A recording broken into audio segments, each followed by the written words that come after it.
உங்களுக்கு கோலமே போட தெரியலனாலும் இந்த சிம்பிளான கோலத்தை நீங்கள் போட்டிங்கன்னா யாருனாலையும் உங்களுக்கு கோலம் போட தெரியலன்னு சொல்லவே முடியாது. இப்போ வரப்போகிற கார்த்திகை தீபத்துக்கு இந்த கோலத்தை ட்ரை பண்ணி பாருங்கள். ரொம்ப ஈஸியாக சிம்பிளாக தான் இருக்கும். ஆனால் நீங்கள் போட்டு முடிச்சோன்னே அவ்வளோ கிராண்டாக இருக்கும். நம்மள நிறைய பேருக்கு கோலம் போடுறதே ரொம்ப பெரிய டாஸ்க்குன்னே சொல்லலாம். அதுலேயும் இந்த புள்ளி வச்ச கோலத்தை சொல்லவே வேணாம், ரொம்ப கஷ்டமாக இருக்கும். ஆனால் இது ரொம்பவே ஈஸியாக சிம்பிளாக இருக்கும். கார்த்திகை தீபத்துக்கு இந்த கோலம் ட்ரை பண்ணுங்கள். இது கூட நம்ம சேனல்ல கார்த்திகை தீபத்துக்கு முருகருக்கு ஸ்பெஷலான திணை பாயாசம் செஞ்சிருக்கிறோம்.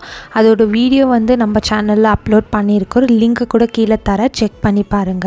இந்த கார்த்திகை தீபத்துக்கு நீங்களும் உங்க வீட்டில் முருகருக்கு ஸ்பெஷலான திணை பாயாசம் செஞ்சு இந்த கோலத்தை போட்டு உங்க கார்த்திகை தீபத்தை மகிழ்ச்சியோட கொண்டாடுங்க. கண்டிப்பா நீங்க எல்லாரும் திணை பாயாசம் அப்புறமா இந்த கோலத்தை போட்டு பார்த்து எப்படி இருந்துச்சுன்னு கண்டிப்பா கமெண்ட் செக்ஷன்ல சொல்லுங்க.